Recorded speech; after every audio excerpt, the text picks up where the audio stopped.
कौन बनेगा नेता। नगर निगम के चुनाव पास आने वाले थे। पूरे कानपुर शहर में टिकट को लेकर मारामारी शुरू थी, लेकिन सबसे ज्यादा चर्चा में वार्ड नंबर 40 की सीट थी। वो इसलिए क्योंकि इस बार वहां की सीट महिला के लिए आरक्षित थी। अब सवाल ये था कि चुनाव लड़ेगा कौन। इससे पहले ठाकुर साहब वहां से पार्षद थे और इस बार उन्होंने अपनी पत्नी सीमा ठाकुर को टिकट दिलवाई और ठाकुर साहब की शान के कारण सीमा जी ने 20,000 वोटों से चुनाव जीत लिया। अरे बधाई हो सीमा भाभी, अब तो आप वार्ड की पार्षद बन गई हैं। अब तो हमारे काम आप ही करवाएंगी। अरे ये तो सिर्फ नाम की पार्षद बनी है, वो तो महिला सीट आ गई, वरना पार्षद तो मुझे ही बनना था। अब भले ही चेहरा इसका होगा, लेकिन पावर तो मेरी ही होगी। अरे वाह भाई साहब, क्या दिमाग लगाया है आपने भी। आइए आप लोग, खाना लगा दिया है सबके लिए।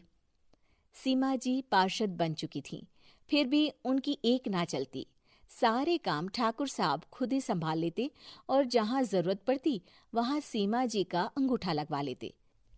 सीमा जी ज्यादा पढ़ी लिखी भी नहीं थी। एक दिन ठाकुर साहब और सीमा एक प्रोग्राम में जाते हैं। अरे ठाकुर साहब, आप आ गए। ओहो, पार्षद मैडम भी आ गई हैं। स्वागत है आप दोनों का। लगता है हमारे पार्षद फंड का सही इस्तेमाल हो रहा है। चलिए अब उद्घाटन करते हैं। ये लीजिए ठाकुर साहब कैची, आप ही सबसे पहले प्रवेश कीजिए। सब लोग आगे निकल जाते हैं और सीमा जी पार्षद होने के बावजूद भी पीछे खड़ी रह जाती हैं। वो देखती हैं कि वेलकम बोर्ड पर उनका नाम है, लेकिन महिला होने के कारण कोई उनका सम्मान नहीं कर रहा। अगले दिन एक आदमी उनके घर आता है। अरे ठाकुर साहब नमस्कार। कल ना हम नोटिस किए कि हमारा घर तो अवैध है और नगर निगम वाले उसे तोड़ने आ रहे हैं। अरे कुछ कीजिए ना ठाकुर साहब। देखो भाई, मैं तो ज्यादा कुछ कर नहीं सकता, पर अगर तुम सबकी जेब गर्म कर दो तो कुछ हो सकता है। कुल मिलाकर 4 लाख लगेंगे। अरे 4 लाख ठाकुर साहब? अरे भाई, मैं अपने लिए नहीं मांग रहा हूँ। दरोगा है, इंजीनियर बाबू है, बड़े साहब है, सबको देना पड़ता है ना थोड़ा थोड़ा। बोलो है मंजूर? तभी वहां अचानक सीमा जी आ जाती हैं। अरे ये आप क्या कर रहे हैं? पहले इन्हीं लोगों से तो आपने वोट मांगे, अब इनसे ही पैसे ले रहे हो। अरे चुप रहो तुम। तुम्हारा काम है सिर्फ अंगूठा लगाना, तुम वही किया करो। मुझे दूसरे काम तुम मत सिखाओ, समझी? और तुम ना जाओ, अब पैसे लेकर आओ, वरना जेसीबी किसी भी वक्त आती होगी। सब कुछ ऐसे ही चलते रहता है। एक दिन सीमा जी और ठाकुर साहब को एक लोकल मीटिंग में बुलाया जाता है। वहां पर कई और अधिकारी लोग भी मौजूद रहते हैं। अब मैं चाहूंगा कि ठाकुर साहब हमारे बीच 2 शब्द कहें। मेरे प्यारे भाइयों और बहनों, आज मेरा सौभाग्य है कि मैं आप सबकी सेवा दिन रात कर पा रहा हूँ।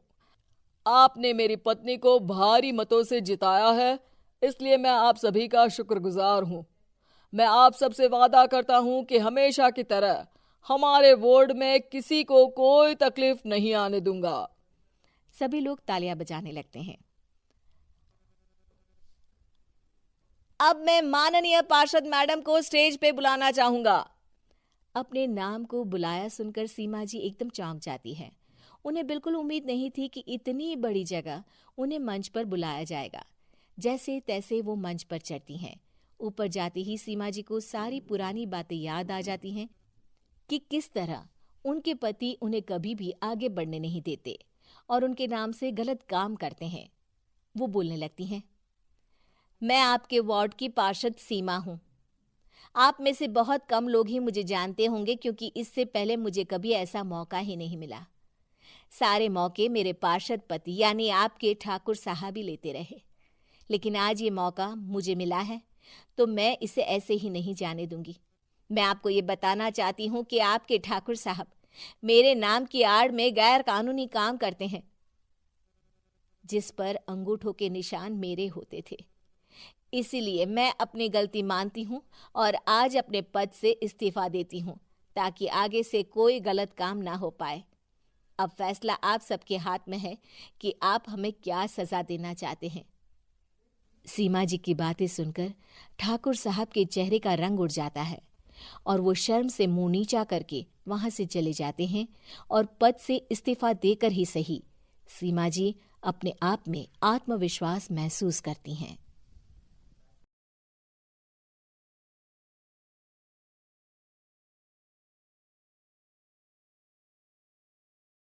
कहानी नीरू की है। पंजाब की नीरू की शादी दिल्ली के राहुल से होती है।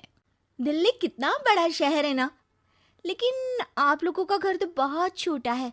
हमारे पंजाब में तो ये बड़े बड़े घर होते हैं कि मजा ही आ जाता है। कोई बात नहीं नीरू, मैं भी तुम्हारे लिए बहुत बड़ा मकान बनाऊंगा बहुत जल्दी। नीरू के पिता जहां पंजाब के जाने माने व्यापारी थे, वहीं उसका पति राहुल दिल्ली में एक सिंपल नौकरी करता था। माँ, यहाँ तो घी मक्खन इतना महंगा है कि क्या बताऊं। मैं तो तरस ही जाती हूँ घी खाने के लिए। नीरू की माँ को ये सुनकर बहुत दुख होता है। मेरी बेटी को घी नसीब नहीं हो रहा है और ये बहू यहाँ बैठकर घी में शक्कर डाल रही है। देख वनिता, मैं साफ कह रही हूँ, इस घर में जितना घी आएगा उतना ही मेरी बेटी के घर दिल्ली भी जाएगा। अरे ये क्या बात होती है माँ जी? बेटी का उतना ही करो जो अच्छा लगे। अब क्या मायके से घी और मक्खन तक की सप्लाई करोगी आप? हाँ, मेरी बेटी किसी चीज को तरसे मुझसे बर्दाश्त नहीं होता। अब क्या था, नीरू के मायके में 2 किलो घी आता तो 2 किलो दिल्ली जाता नीरू के पास। एक दिन, माँ, बड़ी गर्मी पड़ती है दिल्ली में। इस घर में तो एक ही एसी है और वो भी ड्राइंग रूम में। सारा परिवार एक ही कमरे में सोता है। हाँ बेटा, वो तो हर घर की कहानी है। यहाँ भी एक ही एसी है। अरे बिल इतना आता है कि क्या बोलूं। तभी वहां राकेश आ जाता है। माँ, थोड़ी देर में यहाँ कुछ प्लम्बर आएंगे मेरे कमरे में एसी लगाने। जरा ध्यान से लगवा देना ना माँ। ओए, ऐसे कैसे तेरे कमरे में एसी लगेगा? हाँ राकेश, एक बार बात तो कर लेता। अरे पापा, वो वनिता को गर्मी में नींद नहीं आती। ड्राइंग रूम में सबके साथ सोने में वो अनकंफर्टेबल है, इसलिए। अरे पूरे परिवार के साथ वहां तेरी बहन नीरू भी तो सोती है। वो नहीं हो रही क्या अनकंफर्टेबल? समझ रहा है ना? अगर एसी लगेगा तो एक दिल्ली में तेरी बहन के कमरे में भी लगेगा, तभी तू लगा सकेगा। राकेश वनिता को सारी बात बताता है। वनिता करती भी क्या, मन मारकर बैठ जाती है। माँ, ये लोग ठीक नहीं है, क्या करूं मैं? अरे बेटी, यहाँ आ जा, तू यहाँ आकर रह ले। अरे छोड़ दे ऐसे पति को। कैसे छोड़ दूं माँ? समाज क्या कहेगा, लोग क्या कहेंगे? वैसे भी मेरा एक बेटा है मयंक। अरे हटा बेटा, तेरी उम्र ही क्या है?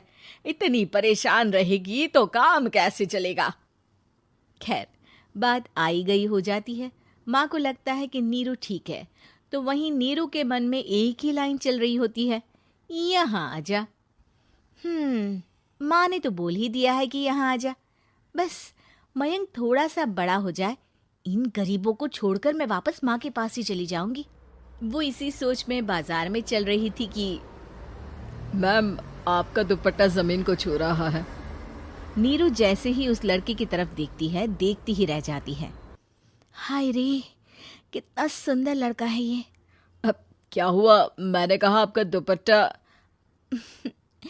तो खुद ही उठाकर दे दो ना। लड़का समझ जाता है कि नीरू उस पर फिदा हो चुकी है। वो उससे उसका नंबर लेकर चला जाता है। अब क्या था, नीरू और रोहित में लगातार बातें होने लगती है। मैं हरियाणा का रहने वाला हूँ, यहाँ एक बड़ी कंपनी का मैनेजर हूँ। अच्छा, और कितने बच्चे हैं तुम्हारे? बच्चे? अरे मेरी तो शादी भी नहीं हुई है। तुम बताओ, शादी करोगी? नीरू शर्मा जाती है। अब लेकिन मैं तो पहले से ही शादीशुदा हूँ। मुझे फर्क नहीं पड़ता, बस तुम शादी कर लो, भाग चलते हैं। बहुत पैसे वाला हूँ मैं, हमेशा खुश रखूंगा तुम्हें। नीरू रोहित से मिलकर सारा प्लान बना लेती है और फिर एक दिन घर से भाग जाती है। दोनों शादी कर लेते हैं।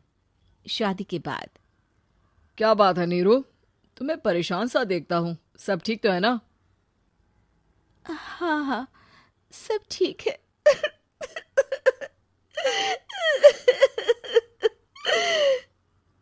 ये कहते कहते ही वो रोने लगती है। अरे क्या हो गया, रो क्यों रही हो? मैंने तुमसे एक बात छुपाई है और वही बात अब मुझे परेशान कर रही है। रोहित, मेरा एक बेटा भी है, उसका नाम मयंक है। क्या बात कर रही हो? ये तुमने मुझे पहले क्यों नहीं बताया? देखो नीरू, मेरी माँ को मैंने ये नहीं बताया है कि तुम शादीशुदा हो। बच्चा मैं मैनेज नहीं कर पाऊंगा। नीरू को समझ में नहीं आता कि वो क्या करे। तुम उस बच्चे को अपनी माँ को क्यों नहीं दे देती? नीरू चुपके से माँ को फोन करती है। माँ, क्या मयंक को तुम रख सकती हो? बेटा, मैं राकेश के साथ बात करती हूँ। आखिर घर का बेटा वही है, जो वो बोलेगा। वैसे भी बेटा, तूने जो किया है ना, उसके बाद से पूरा घर तेरी बुराई कर रहा है। मैं भी अब किसी से तेरे लिए लड़ नहीं सकती। राकेश बेटा, नीरू ने तो जो किया बहुत ही बुरा किया, लेकिन मैं सोच रही थी कि क्यों ना मयंक को हम यहाँ ले आए। तभी वनीता बोल पड़ती है। वाह जी, ऐसे कैसे यहाँ ले आए? यहाँ क्या भंडारा भरा है?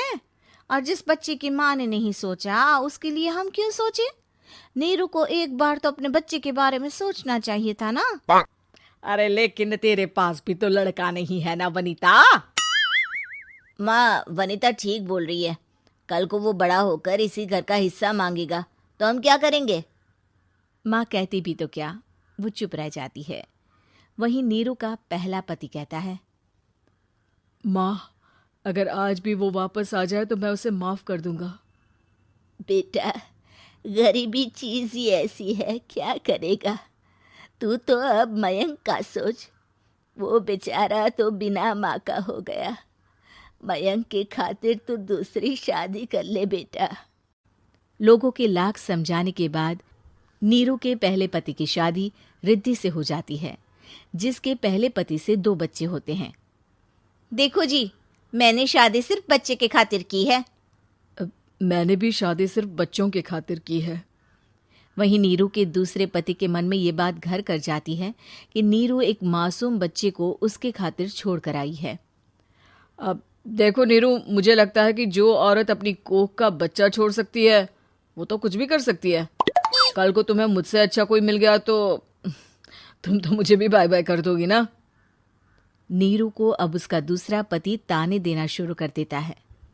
तंग आकर नीरू उसके यहाँ से भागकर अपने पहले पति के पास चली जाती है, लेकिन ससुराल में क्या लेने आई है नीरू, मयंक को? नहीं नहीं सासू माँ, मुझसे गलती हो गई, मुझे माफ कर दीजिए। नीरू, अब वक्त खत्म हो गया है, मेरी शादी हो चुकी है। तो छोड़ दो ना उसे, हमारा बच्चा है। मैं आपको अपनी माँ नहीं मानता। मेरी नहीं मान तो बात अच्छी है। नीरू मयंक की बात सुनकर समझ जाती है कि उसके पास अब ना आसमान रहा ना ही जमीन।